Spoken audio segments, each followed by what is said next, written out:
बिस्मिल्लाहिर्रहमानिर्रहीम अस्सलाम वालेकुम। जी तो नाज़रीन, आज हम समझेंगे मिज़ान रोशन पेंशन प्लान क्या चीज़ है और इसके फ़ायदे क्या हैं और ये कौन लोग ये पेंशन स्कीम हासिल कर सकते हैं। चलिए जी शुरू करते हैं। मिज़ान रोशन पेंशन प्लान पे हम आते हैं और ये पेंशन प्लान सिर्फ और सिर्फ जो मिज़ान रोशन डिजिटल अकाउंट होल्डर है, ये सिर्फ उन्हीं के लिए है। मिज़ान रोशन पेंशन प्लान, ये पहली बात क्लियर होगी। आगे हम चलते हैं। इसको हम अप्लाई कैसे कर सकते हैं। तो इसके लिए आपको रोशन डिजिटल अकाउंट होल्डर का होना बहुत ज़रूरी है। सबसे पहले आप रोशन डिजिटल अकाउंट ओपन करवाएंगे, उसके बाद आप रोशन पेंशन प्लान के लिए अप्लाई कर सकते हैं। तो रोशन पेंशन प्लान जो है वो उसके लिए मिनिमम अमाउंट आपको 10,000 रिक्वायर्ड होगी। जब आप मिज़ान रोशन पेंशन प्लान ओपन कर लेंगे तो आप 10,000 कंट्रीब्यूशन करेंगे, तो उसके बाद आपका अकाउंट जो है वो एज इन्वेस्टमेंट एक्टिवेट हो जाएगा as a pension plan. Okay, ये बात होगी क्लियर। आगे हम चलते हैं जी। एलिजिबिलिटी क्राइटेरिया क्या है। तो एलिजिबिलिटी इसमें हमने पहले बात कर ली है। रोशन डिजिटल अकाउंट होल्डर, एज आपकी 18 साल या उससे ज़्यादा होनी चाहिए और आपके पास नाइकोप या सीएनएसी की कॉपी होनी चाहिए। मेन चीज़ अकाउंट होल्डर है आप, रोशन डिजिटल अकाउंट होल्डर, तो ये अकाउंट खुल जाएगा। आगे हम इसके की फीचर्स बेनिफिट्स की बात कर लेते हैं। तो ये इन्वेस्टमेंट मैकेनिज्म है एक्चुअली लॉन्ग टर्म के लिए, growth and capital appreciation solution for a comfortable post retirement. यानी मेन चीज ये पेंशन के लिए है आपके लिए। ये आपके नाम पर जो पेंशन अकाउंट है ये ओपन होगा।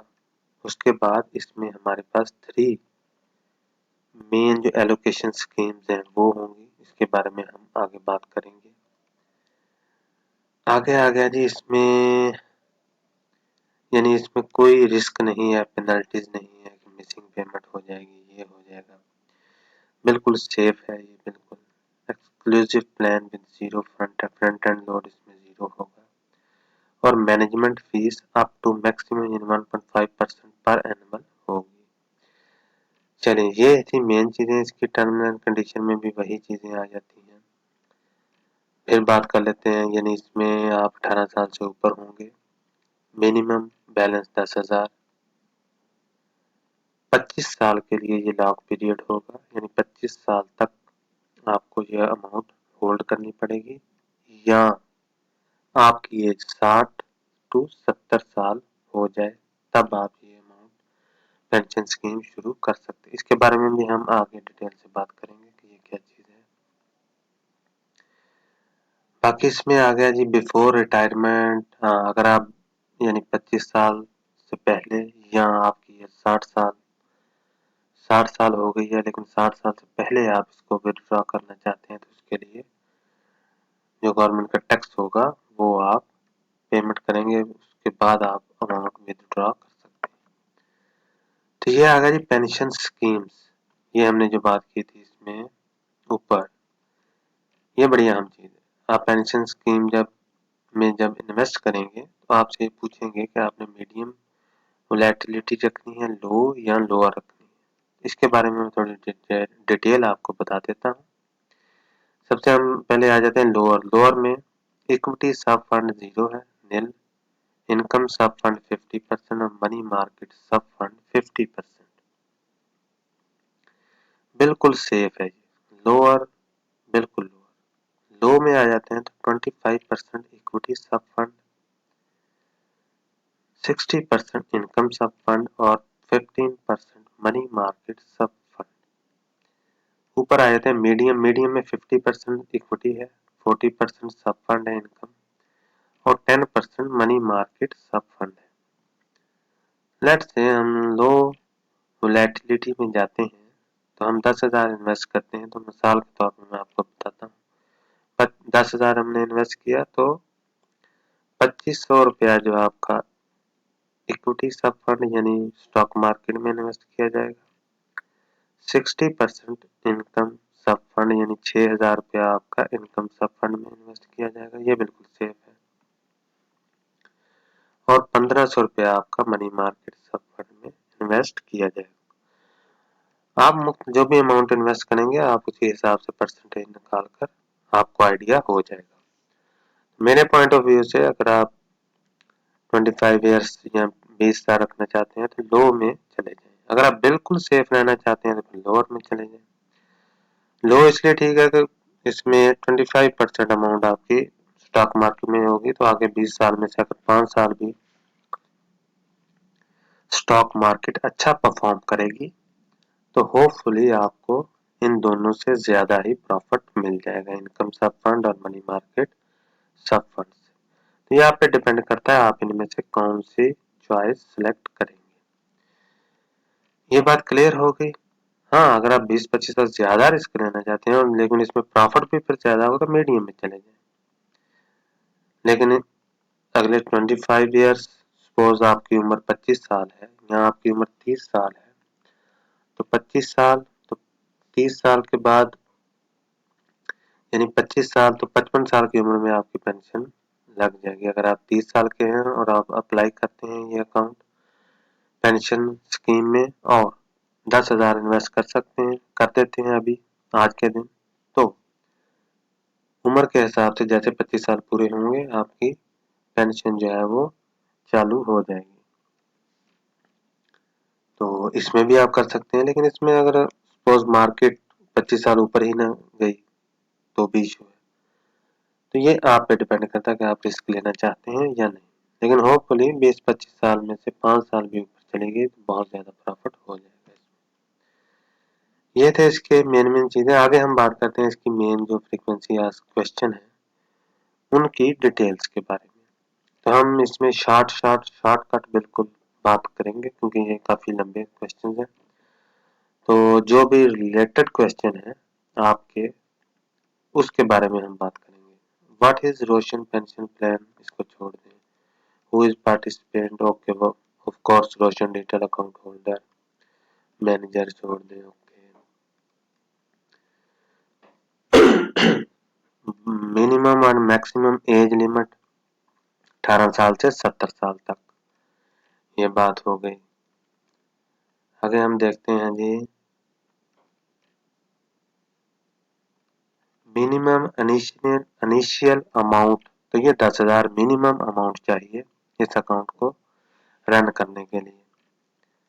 आगे हमारे पास आ कीजिए, इसके बारे में हमने बात कर ली है पहले ही, ये बड़ी अहम चीज है। What are the different allocation schemes, क्योंकि ये जब आप अकाउंट ओपन करेंगे तो वो आपसे पूछेंगे कि आपने मीडियम में जाना है, लो में या लोअर में।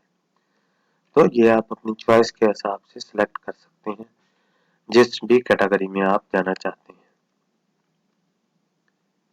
आगे आगे सपोज आपने लोअर में अप्लाई किया है और 1 साल बाद आपको याद आया या आपको समझ आई कि मुझे लो में जाना चाहिए, तो आप ये चेंज भी कर सकते हैं किसी भी वक्त, इसमें कोई इशू नहीं। या आप लो में है तो आप कहते हैं मैं मीडियम में जाना चाहता हूँ या मीडियम से लो में, तो ये इसमें कोई इशू नहीं है। आगे आगे जी सेल लोड, इसमें 100% अंडर ओशन पेंशन प्लान, तो ये load fees under ocean waived of. Okay, back and load जो है इसमें वो नील है, जीरो है।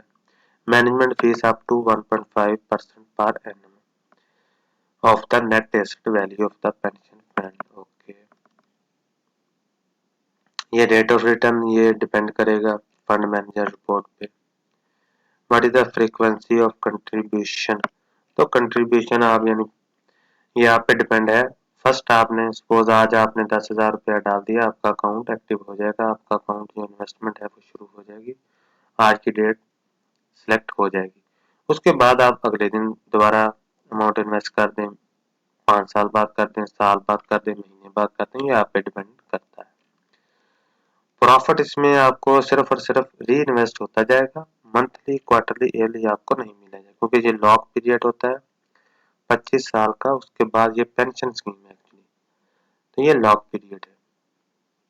मेच्योरिटी इसमें कब होगी, तो मेच्योरिटी इसमें देख लें कि 60 साल से या 70 साल से या 25 साल के बाद। सपोज आपने 25 साल की उम्र में ये स्कीम ले ली है तो 50 साल की उम्र में आपकी पेंशन शुरू हो जाएगी। या आपने 40 साल की उम्र में ये स्कीम अप्लाई किया है इस स्कीम पर, तो 60 साल की उम्र में आपको जो भी इनमें दोनों में से पहले आएगा, 25 साल पहले आ जाए 25 साल में आपको कंट्रीब्यूशन मिल जाएगी, पेंशन स्कीम जो शुरू हो जाएगी पेंशन आपकी, या 60 साल पहले आ जाए तो 60 साल में शुरू हो जाएगी। ये आप जब अकाउंट ओपन करेंगे तो वो पूछेंगे आपको कि आप 60 साल की उम्र में पेंशन लेना चाहते हैं, रिटायर होना चाहते हैं या 70 साल की उम्र में, तो आप 60 साल सिलेक्ट कर लें, या 25 साल जैसे पूरे होंगे तो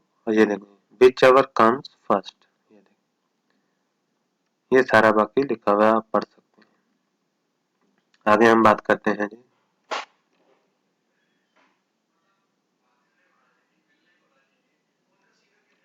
यानी after maturity how will I get benefits, यानी आप इसमें से जब मेच्योरिटी हो जाएगी 25 साल या आपकी 60 साल की उम्र हो जाती है तो उसके बाद 50% अमाउंट टैक्स फ्री आप विड्रॉ कर सकते हैं, और बाकी मंथली पेमेंट प्लान बनाकर मंथली आपको जो पेंशन है वो आनी शुरू हो जाएगी according to the amount. Suppose आपने 10,000 अभी इन्वेस्ट किया है, तो जैसे ही आपकी रिटायरमेंट की एज होगी तो सपोज वो अमाउंट 20 लाख बन जाती है, तो 20 लाख आप उसी हिसाब से एलोकेट कर लेंगे कि मंथली हमें इतना इतनी अमाउंट चाहिए, या आप फुल अमाउंट भी मंथली प्लान के हिसाब से बना सकते हैं, या 50% आप उसी वक्त ले सकते हैं, बाकी 50% का प्लान बना सकते हैं। तो सारी फैसिलिटीज इसमें अवेलेबल है। आगे आगे बड़ी अहम बात है कि अगर सपोज आप फौत हो जाते हैं तो ये जितनी भी अमाउंट है वो आपको आपकी नॉमिनेटेड यानी नादरा के या succession certificate issue by court of NADRA, तो उसी हिसाब से आपके बीवी बच्चों को पेंशन जो है वो ट्रांसफर हो जाएगी, और सेम हर चीज सेम है, वही सेम क्राइटेरिया कि 50% अमाउंट टैक्स फ्री आप विड्रॉ कर सकते हैं, बाकी आप मंथली के हिसाब से प्लान बनवा सकते हैं। ये देखें, अगर आप 50% से ज्यादा अमाउंट वन टाइम विड्रॉ करेंगे तो उस पर टैक्स लगेगा, ये उनकी जो भी क्राइटेरिया होगा उसी हिसाब से। बाकी इसमें 50% अमाउंट विथड्रॉ करना जरूरी नहीं है, आप सारी अमाउंट का भी प्लान बनवा सकते हैं। ओके, बिफोर रिटायरमेंट यानी रिटायरमेंट होने से पहले आप अगर अमाउंट निकलवाना चाहते हैं तो उस पर आपको टैक्स लगेगा, और टैक्स के हिसाब से यानी average tax rate of the proceeding 3 year, यानी 3 सालों का एवरेज टैक्स लगाकर आपको अमाउंट आपकी दे दी जाएगी। आगे आ गया जी, इसमें ये हमने पहले बात कर ली है क्या मीडियम में, लो में या लोअर वोलेटिलिटी में जाना चाहते हैं, ये आप पे डिपेंड है। आगे आ गया जी हमारे पास, ये हमने पहले बात करी प्लान बना सकते हैं, तो ये भी हमने बात कर ली है कि उसके जो मुतलका बीवी अगर सपोज एक आदमी फौत हो जाता है तो उसका जो नॉमिनी होगा ये सारी अमाउंट सारा प्लान जो है वो उसके अंडर चला जाएगा। आगे आ गया जी कि ये प्लान दूसरे प्लान से डिफरेंट क्यों है, तो ये भी जरूरी नहीं है। ज़कात इसमें नहीं है क्योंकि ये रोशन डिटेल अकाउंट है, तो रोशन डिटेल अकाउंट होल्डर पर ज़कात कंपल्सरी नहीं है। आगे आ गया जी safe hand okay, physical certificate नहीं, ये सारा कुछ ऑनलाइन स्टेटमेंट होगा, आप मिजान इन्वेस्टमेंट ऐप जो है वहां से हर चीज देख सकते हैं। Transfer fund to any pension fund okay fund कर सकते हैं, ये भी हमने ऊपर बात कर ली है। रिटायरमेंट एज या चेंज कर सकते हैं, सपोज आपने 60 लिखी है, आप कहते नहीं मैंने 70 साल में लेनी है तो 70 साल हो जाएंगे, या आपने 70 लिखी है तो 60 साल भी हो जाएंगे, क्योंकि मिनिमम इसमें 25 साल या 60 साल और 70 साल है। 25 साल यानी आपने इन्वेस्ट करने के 25 साल बाद आपकी अगर एज पूरी हो जाती है 60 साल या 25 साल पूरे हो जाते हैं तो आप एक दूसरा अकाउंट भी खोल सकते हैं। बेनिफिट ऑफ तकाफुल, ये बड़ी अहम चीज है। यानी तकाफुल क्या है? सपोज ये हम बात कर लेते हैं, यहाँ पे नेचुरल डेथ हो जाती है आपकी, तो आपके जो घर वाले हैं उनको 50 लाख मिलेगा। एक्सीडेंटल डेथ हो जाती है तो भी 50 lakh. Equal to the investment amount of individual subject to maximum, ये अमाउंट के हिसाब से कैलकुलेट करके मैक्सिमम आपको 50 लाख तक मिल सकता है इसमें। फिर परमानेंट टोटल डिसेबिलिटी हो गई तो भी equal to the investment amount, यानी जो अमाउंट आपने इन्वेस्ट की है उसके इक्वल के हिसाब से 50 लाख तक आपको पर इन्वेस्टर मिल जाएगा। इस तरह मेडिकल कवरेज भी है इसमें 20% of the investment amount of individual subject to the maximum 10 lakh पर इन्वेस्टर, यानी ये 20% आपको मिलेगी आपकी इन्वेस्टमेंट अमाउंट पर, लेकिन ज्यादा से ज्यादा 10 लाख पर इन्वेस्टर ही होगी मेडिकल कवरेज। तो ये था हमने मिजान रोशन पेंशन प्लान के मैक्सिमम जो पॉइंट्स हैं वो हमने कवर किए हैं, या कि इससे हमें ज्यादा से ज्यादा क्या फायदा होता है, और हमने मैक्सिमम पॉइंट जो है वो कवर कर लिए हैं। ये देखिए इसमें फ्री ऑफ कॉस्ट, यानी इसमें कंट्रीब्यूशन आपकी 10,000 होनी चाहिए, 10,000 या इससे ज्यादा, तब आपको ये तकाफुल कवरेज जो है वो मिलेगा। तो हमने मैक्सिमम पॉइंट्स कवर कर लिए हैं। अगर आपको किसी पॉइंट की समझ नहीं आई या आप मजीद कोई पॉइंट क्लियर करवाना चाहते हैं तो आप नीचे कमेंट में बता सकते हैं इसके बारे में, तो मैं उसके बारे में अगेन दोबारा डिटेल से उन पॉइंट्स को क्लियर कर दूंगा। तो आई होप आपको मिजान का जो रोशन पेंशन प्लान है इसकी समझ आ गई होगी और आप इसके लिए इन पॉइंट्स को समझकर इसमें अप्लाई कर सकते हैं। चलिए जी, मिलते हैं जी नेक्स्ट वीडियो में, तब तक के लिए अल्लाह हाफिज।